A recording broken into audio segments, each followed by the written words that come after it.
I'll tell you a story that might sound amusing, but it's true. What can I do, my friends? I can't hide facts. When a Jew witnesses a miracle, they must share it, even if it doesn't always sound normal. But we don't live in a normal world, we live in a godly world. Listen up. Good evening, everyone. I'm here with you before we begin. 2 years ago, on the eve of the war, we had, and we still have, 2 cars, and we experienced a problem with flat tires, as both my car and my wife's car were constantly having flat tires. I don't know what suddenly happened. What did we do wrong? I don't know. Again and again, I didn't want to do anything to the neighbors, really. We don't harm anyone. But it's a fact. What can I really say? Maybe my wife parked where there are some construction nails. We don't park in the same place. She works in one spot and I work in another. What's happening here? It got to the point where it was uncomfortable. I suspected tire guy. I thought maybe he replaces one wheel and puts a bolt in the other. I switched my tire guy and still nothing. I went to 3 tire repair places in the industrial area in Rishon and nothing helped. The peak happened on the night of Hoshana Rabbah. 36 hours before the war broke out. 2:40 in the early morning. I was on my way to Alon Shiloh. This year as well, I spent the whole night there teaching from evening until 3 or 4 in the morning. The final lesson was at 3 in the morning at Alon Shiloh, where there was a huge gathering above Karnei Shomron with about 1,000 people. 2:40, I'm on Route 55, traveling from Kfar Saba to Tebe, heading towards Karnei Shomron. Suddenly, boom, the tire light comes on, and usually there's more time.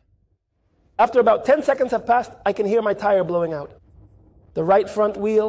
You know what it's really like on this road at 3 in the morning when you're trying to fix a flat? There aren't any Jewish cars around. I see a car coming up behind me. It was truly only God. I hoped for a yellow plate number. I checked the rearview mirror, and thank God it's a yellow plate. 2 guys stopped behind. They saw my situation and knew exactly what was going on. They had just come back from the beach in Bat Yam at 3 in the morning, took out tools right away to change the tire. Righteous people. In a moment, the army arrived. They probably saw us from some watch point. A jeep arrived. They dashed into the bushes, and the officer there remarked, "You know, Rabbi, this isn't a spot for a flat tire." I said, "All right, next time I'll pick a better place." Gentlemen, this occurred just a few hours before the war broke out. It's no joke. The area was heated. And I'm telling myself, you know, I can't continue like this. It's a matter of life-threatening to get a flat here. I'm heading home early in the morning. I need to start the Chumash and Tehillim for Hoshana Rabbah night. My head is spinning, and it hit me. Where's the next place? No more severe warning than this is possible, realizing it couldn't be. I'm trying to think about a specific topic in the Shulchan Aruch.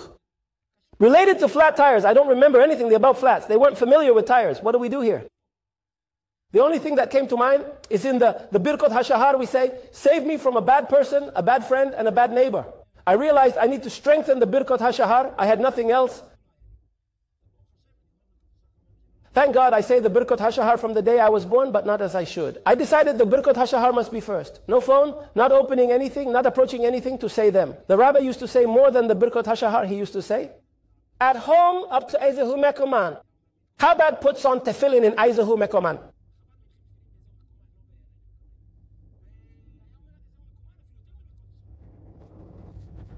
Listen, everyone, it's been 2 years and a month.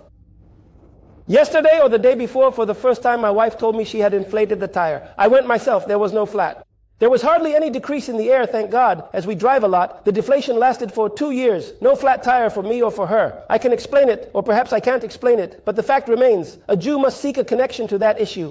And this holds true in every single aspect of life. This is a foundation that the Rebbe repeats in his letters endlessly. The Rebbe shares various advice, saying, "I'm not a wise man with unique knowledge. I didn't receive something from my teachers that only I know." He says, simply put, every commandment is linked to a certain body part. You can see it with your own eyes. For instance, the thing most often mentioned by the rabbi, which every shaliach can share stories about, not the most frequently. The most is, of course, tefillin and mezuzahs, of course. But after tefillin and mezuzahs, taharat hamishpaha.